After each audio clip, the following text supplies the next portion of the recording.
Vous êtes sur CGTN Français en direct depuis Beijing. Bienvenue dans l'essentiel, l'émission qui décrypte tous les mardis et jeudis les grands sujets d'actualité internationale avec nos analystes. Dans plusieurs régions en France, de nombreuses stations-service ont commencé à connaître des difficultés d'approvisionnement. La France risque-t-elle de se retrouver en difficulté? Le conflit va-t-il s'étendre? La France est-elle préparée à ce blocage? Et nous vous invitons à participer à nos débats en envoyant des messages via nos réseaux sociaux. Et sur le plateau se trouve avec moi Monsieur Ouzessien et Nicolas Héreuzin, commentateur de CGT1. Bonjour. Bonjour. Bonjour. En France, la pénurie de carburant se poursuit samedi 15 octobre en raison de la grève dans plusieurs raffineries de Total Energy. Au total national, 27,3% des stations-service du pays est en manque d'un ou de plusieurs carburants, selon la ministre de la Transition énergétique. Faute d'accord sur de hausses de salaire, plusieurs syndicats appellent à la grève générale mardi 18 octobre, ce qui inquiète des automobilistes qui attendent à la station Relais Porte de Châtillon à Paris samedi après-midi. 1 heure pour pouvoir approvisionner leur voiture en carburant, c'est le temps que des centaines d'automobilistes ont attendu samedi après-midi à la station-service près de Porte de Châtillon à Paris. Chez Total Energy, la grève dure depuis 2 semaines. La situation actuelle de pénurie d'essence devient un véritable casse-tête pour une part des conducteurs. Oui, ces derniers jours, j'ai eu un peu de difficultés, puisque déjà il y a eu beaucoup de queues. Je tourne environ 3-4 stations pour trouver du diesel avec ma voiture. Et voilà, ça met un peu de temps. En plus, la queue, ça met sur les nerfs un peu tout le monde. Je fais la queue à peu près il y a 45 minutes. 45 minutes et j'ai trouvé c'est par le biais d'amis qui vous disent il y a sur telle application on sait où il y a de l'essence. Donc ce matin j'ai fait 4 stations pour trouver une station avec de l'essence et quand j'ai trouvé la station j'ai fait à peu près 3 heures de queue et au moment de pouvoir mettre l'essence il n'y avait plus d'essence. Cet après-midi donc où on est en ce moment à Porte de Châtillon et là on va voir s'il y a de l'essence. Mardi prochain, la CGT appelle à une grève nationale interprofessionnelle, avec comme principale revendication une hausse des salaires. Les secteurs des transports et de l'énergie devraient eux aussi être largement mobilisés, ce qui provoque une certaine inquiétude chez des automobilistes. Pour mardi prochain, oui, ça m'inquiète, puisque je pense qu'il y aura plus de monde qui vont prendre la voiture, vu qu'il y a la grève des transports, et il y aura plus de queues, donc ça m'inquiète, c'est sûr. Et les prix vont sûrement aussi augmenter. Alors je conduis pas beaucoup, mais pour le travail je suis obligé. Et comme c'est pas juste à côté de chez moi, j'ai pas vraiment les transports, je suis obligé d'avoir du carburant. Donc c'est pour ça que je suis obligé de prendre du carburant aujourd'hui.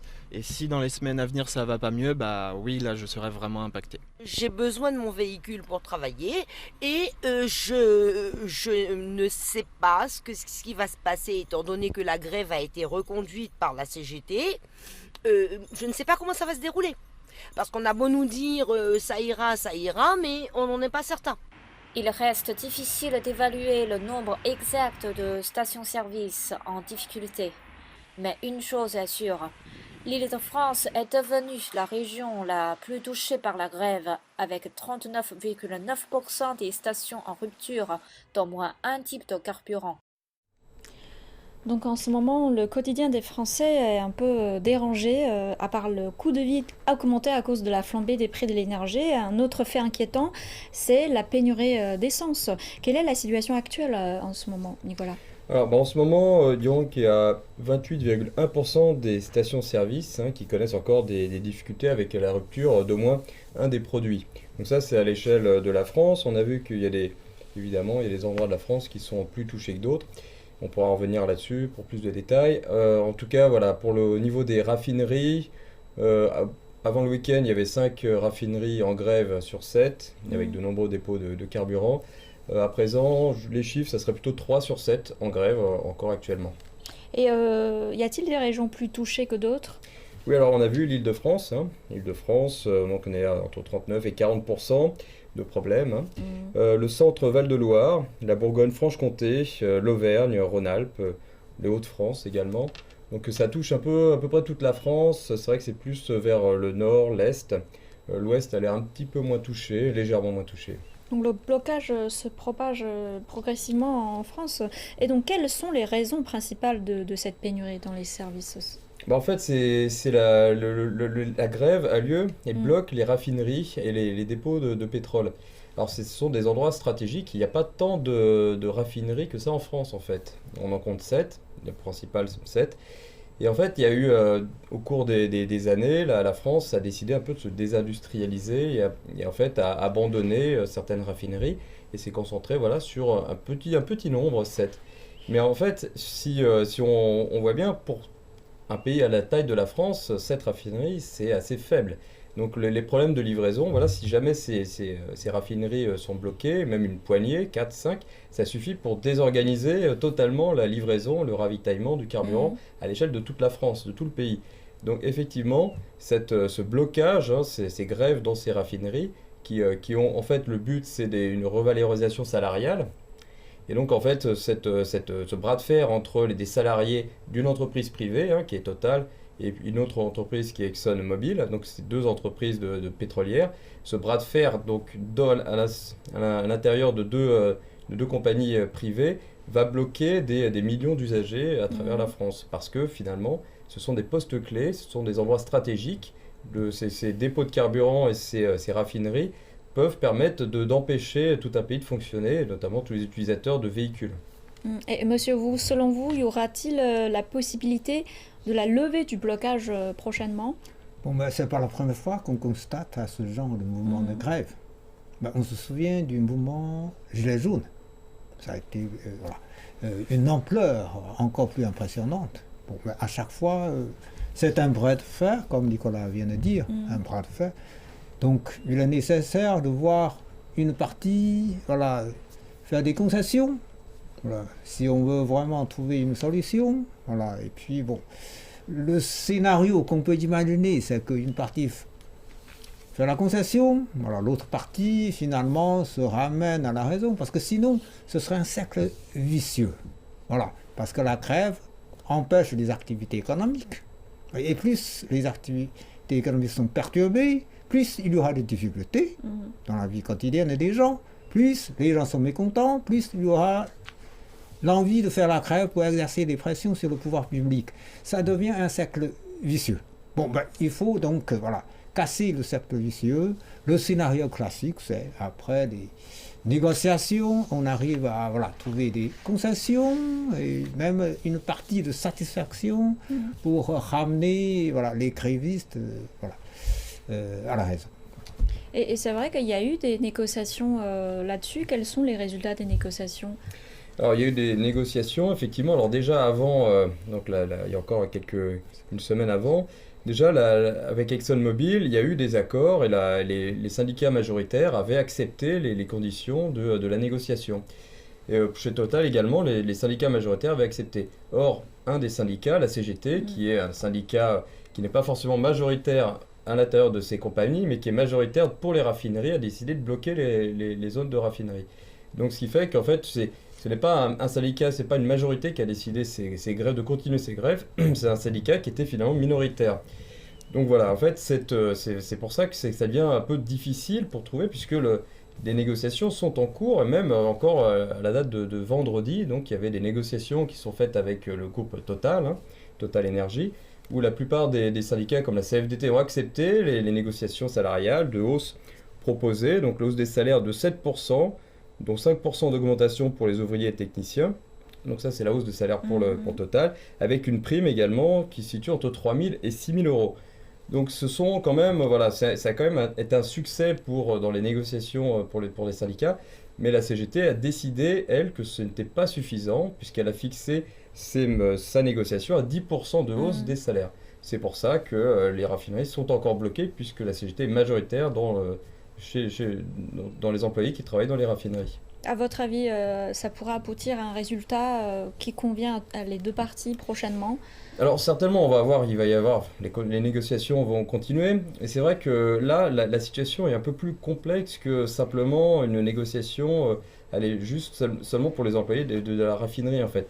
On a l'impression qu'ici, la CGT joue une partie assez serrée pour son existence, pour sa voix, pour porter en fait ce mouvement de protestation sociale à une échelle beaucoup plus large que les simples raffineries. Parce que si c'était simplement pour les raffineries, les conditions là de la négociation auraient été acceptées. Mais on voit bien que là, c'est un élan vers plus de négociations, puisque c'est pour ça qu'on appelle à une grève donc ce mardi en France interprofessionnelle, c'est-à-dire que ils veulent lancer un mouvement général de protestation et de revalorisation salariale, revalorisation salariale pour la plupart des employés, qui soient dans les transports, dans l'électricité, l'énergie. Donc on voit bien que c'est en fait en touchant un des points sensibles, un des points les plus sensibles de la France, c'est-à-dire l'énergie, le carburant, l'essence, qui est nécessaire pour tous les utilisateurs pour aller travailler. Donc en bloquant le pays, donc ça permet de lancer un grand mouvement de grève et de lancer avec suffisamment de force. Donc on va voir quels vont être les résultats de la manifestation d'aujourd'hui en France. Certainement, en fonction du succès ou pas de cette manifestation, on va voir si finalement les grèves vont s'arrêter dans les raffineries ou vont continuer. Ça serait dans ce cas-là des grèves qui pourraient se prolonger encore beaucoup plus longtemps. Et le problème, c'est que la négociation peut continuer, peut attendre, mais le besoin d'essence ne peut pas attendre, ne peut pas continuer comme ça, comme on voit dans la vidéo. Les gens ont besoin d'essence pour travailler, pour se déplacer. En plus, la France est un pays à une culture très dépendante de voitures. Et donc, comme vous dites tout à l'heure, aujourd'hui, un tiers de stations-service sont affectées. Donc, la colère se fait sentir rapidement chez les citoyens. On remarque même une tendance d'incivilité dans les stations de service. Monsieur Wu, on doit s'inquiéter pour des troubles de l'ordre public de masse? À chaque fois qu'on constate ce genre de mouvement de grève, eh bien, c'est toujours accompagné des manifestations, des défilés, et parfois, malheureusement, avec des actes de violence. Voilà.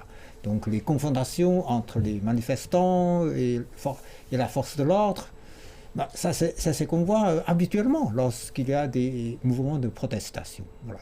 Donc je pense qu'à travers ce mouvement de grève actuel, on voit toujours une crise plus profonde de la société due à la morosité économique. Voilà. Parce que si les gens ne sont pas contents, c'est parce que le niveau de vie baisse, le pouvoir d'achat baisse. Bon, c'est là le problème de fond. Alors, c'est lié à quoi? C'est lié, à mon avis, cela remonte à la crise financière de 2008. On n'est jamais totalement sorti de cette crise. Bon, on a commencé à avancer un petit peu, mais malheureusement, il y a cette pandémie qui a stoppé net les tentatives de progresser. Bon, donc c'est pas facile. Et puis, il faut se rappeler encore du récent événement géopolitique, c'est-à-dire le conflit entre l'Ukraine et la Russie. Voilà, ça fait augmenter les prix. Voilà, du coup, le niveau de vie des Européens baisse encore à cause de ça. Bon, donc il faut voir tout ça pour expliquer finalement, comme Nicolas a dit, le CGT veut faire plus que des revendications limitées dans le salaire. Bon, le CGT veut peser encore plus pour faire bouger les choses. Bon, je crois que la cause profonde, c'est ça, c'est-à-dire la morosité économique qui est due à beaucoup de facteurs qui expliquent un peu les mécontentements des grévistes. Donc selon vous, il y a plusieurs origines pour ce blocage d'essence. Et selon vous, si on cherche dans les origines, quelles pourront être les solutions envisageables? Les solutions, c'est très compliqué. Vous savez, déjà la crise financière, ça c'est un grand sujet. Il faut toujours s'attacher à l'économie réelle. On doit tirer la leçon.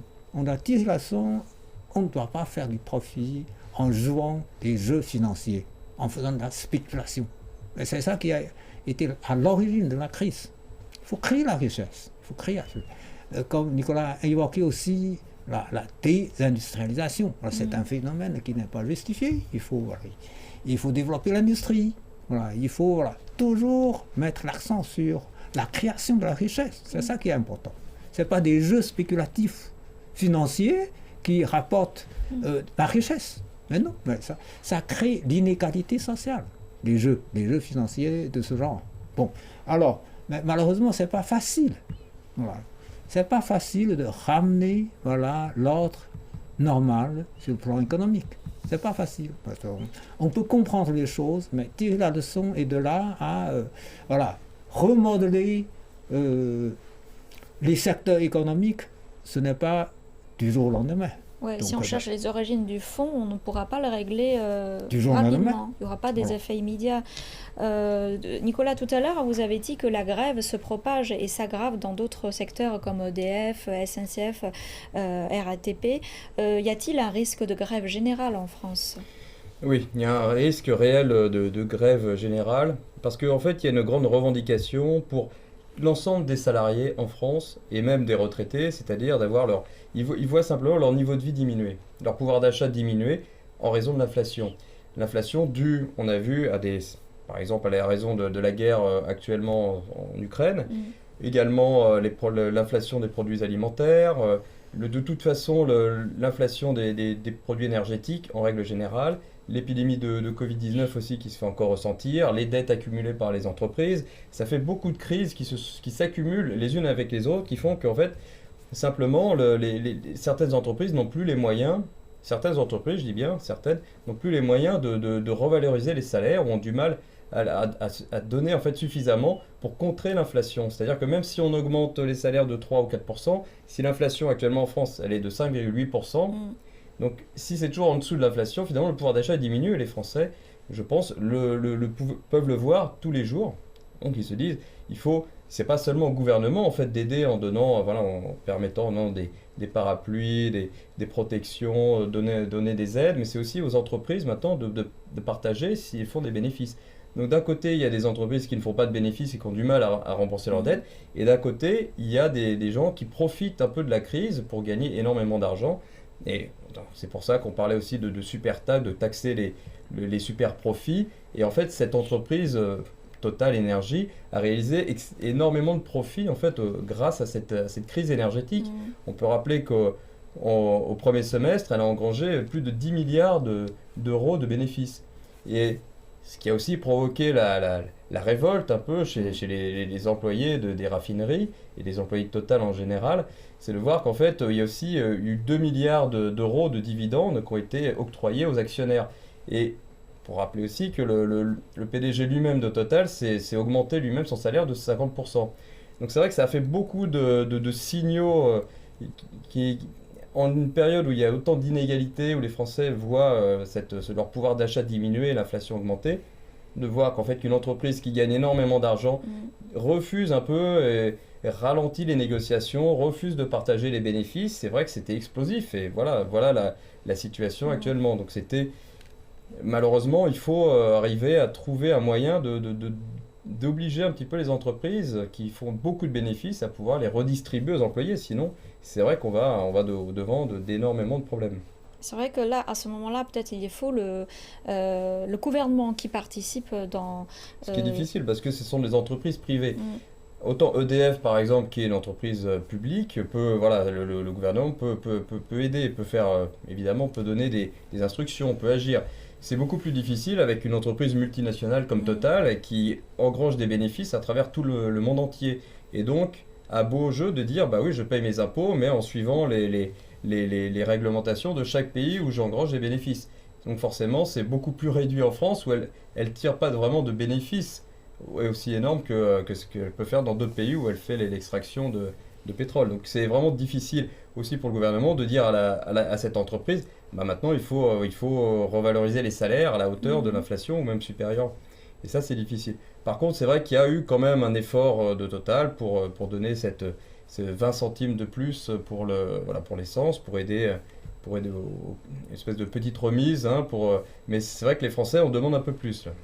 On se trouve vraiment dans une situation assez délicate. Et Monsieur Wu, quelles sont les conséquences majeures de cette crise pour la France ? selon vous? Pas seulement pour la France, mais tout pays confronté à ce genre de problème souffre. Voilà, donc, souffre d'une crise sociale finalement. Parce que je dis bien que il faut voir ce mouvement de grève à travers une crise plus importante. Bon. Alors, comment résoudre? Il y a toujours un débat éternel entre deux idéologies, c'est-à-dire plus de libéral ou plus de social. Mais maintenir un équilibre, c'est pas chose facile. C'est facile à dire, c'est facile à raisonner, mais dans la pratique, est-ce qu'il faut plus de libéral pour sauver le pays? Ou bien, au contraire, est-ce qu'il faut plus de social pour sauver le pays? Et c'est là, un dilemme. C'est là un dilemme. Et ce n'est pas chose facile. Et donc, chaque pays a ses spécificités. Il faut tenir compte justement des spécificités de chacun pour voir justement est-ce qu'il faut exercer plus de pression sur le patronat ou bien est-ce qu'il faut faire plus de sacrifices vis-à-vis de la protection sociale. Bon, alors, c'est là la tâche la plus délicate. Je crois que pour tout pouvoir public, c'est un réel problème à gérer, à bien gérer, parce que sinon, ça risque de plonger dans une crise, dans un engrenage difficile. C'est là d'ailleurs qu'on voit la montée en puissance des populismes en Europe et dans le monde occidental en général. Mais pourquoi? C'est à cause Vous pensez que ça pourrait être un débouché de problèmes? Mais c'est certainement un problème. C'est-à-dire, lorsque les gens sont mécontents, il y a forcément donc ce genre de problème qui se manifeste. Et puis, si le gouvernement n'arrive pas à bien gérer les choses, je crois que récemment au Royaume-Uni, la nouvelle Premier ministre britannique est confondue au même problème à l'intérieur du pays. C'est pas facile. C'est pas facile. Donc, c'est pas uniquement un cas spécifique de la France. C'est pour tous les pays qui sont confondus à ce genre de problèmes sociaux, en profondeur. En tout cas, en France, un mouvement de grève entamé dans plusieurs raffineries perturbe l'offre de carburant. Environ 15% des stations-service connaissent des difficultés. Et à Paris, les automobilistes se sont rués sur les stations encore ouvertes. Reportage notre correspondant. Partout en France, comme ici en région parisienne, de longues files de voitures devant les stations-service. Depuis plusieurs jours, les automobilistes peinent à s'approvisionner en essence. C'est compliqué, moi j'ai fait toutes les stations du quartier, tout est vide. Plus qu'énervé, ça fait 2h30 que je cherche une station essence dans les environs d'ici les Moulineaux pour remplir mon plein qui est presque à sec parce que j'ai besoin de ma voiture pour travailler, pour emmener ma fille là où elle est gardée, peu importe. Ça va que j'ai mon ordinateur et que j'ai un partage de connexion parce que je peux travailler. Principale raison, le géant pétrolier français Total Energy fait face à une grève dans ses raffineries et ses dépôts. Résultat, 15% des stations manquent de carburant. Ce gérant de station-service fait comme il peut. C'est la débandade. C'est un petit peu difficile, mais on s'en sort. On essaie de s'organiser. On aurait souhaité quand même avoir du carburant en avance. C'est ce qu'on essaye de faire. D'autres n'y parviennent pas. De nombreuses stations étaient fermées en ce début de week-end, en rupture de stock. Dans celle-ci, il n'y a pas d'essence, ça c'est sûr. Voilà. D'ailleurs, vous voyez, quand c'est marqué 0, ça veut dire qu'il n'y a rien. Une situation qui échauffe parfois les esprits et gêne la circulation sur certains carrefours. Oui, je suis désolée, mais je ne peux pas vous laisser passer. Si je passe devant, je vais me faire insulter. Je vais essayer, mais avec lui, vous ne passerez jamais. Face à la crise, le gouvernement refuse de parler de pénurie de carburant et appelle à ne pas céder à la panique. Une panique compréhensible au regard de l'actualité internationale, selon l'économiste Sophie Mérité. Il est clair que le contexte international, en fait, exacerbe cette crise, cette panique, cette peur en France. Alors, c'est une peur naturelle, la peur de manquer. C'est vrai que sur les marchés pétroliers et gaziers, les tensions existent depuis la guerre en Ukraine et on voit bien que les prix du brut sont plutôt à la hausse et la peur de l'OPEP d'avoir une crise sur la demande avec la récession économique fait que l'OPEP et la Russie ont plutôt annoncé des baisses de leur production. Face à cette situation, l'État a décidé de puiser dans ses stocks stratégiques composés de 18 millions de tonnes. Le gouvernement assure que cette situation compliquée n'est que l'affaire de quelques jours, le temps notamment d'importer du carburant depuis le Benelux. De leur côté, certains syndicats du groupe Total Énergie annoncent que la grève devrait s'inscrire dans la durée. Cyril Forneris, CGTN, Paris. Donc Nicolas, comment les Français vivent de cette situation? Parce que dès le début de la grève, les avis des Français sont assez partagés. Effectivement, sont assez partagés. Alors j'avais vu certains sondages qui disaient environ 40% des Français soutiennent l'action des syndicats de bloquer les raffineries pour réclamer un salaire plus élevé. Mais d'un autre côté aussi, 40% environ des Français disaient regretter en fait ce blocage par une minorité de grévistes, du blocage d'un pays entier.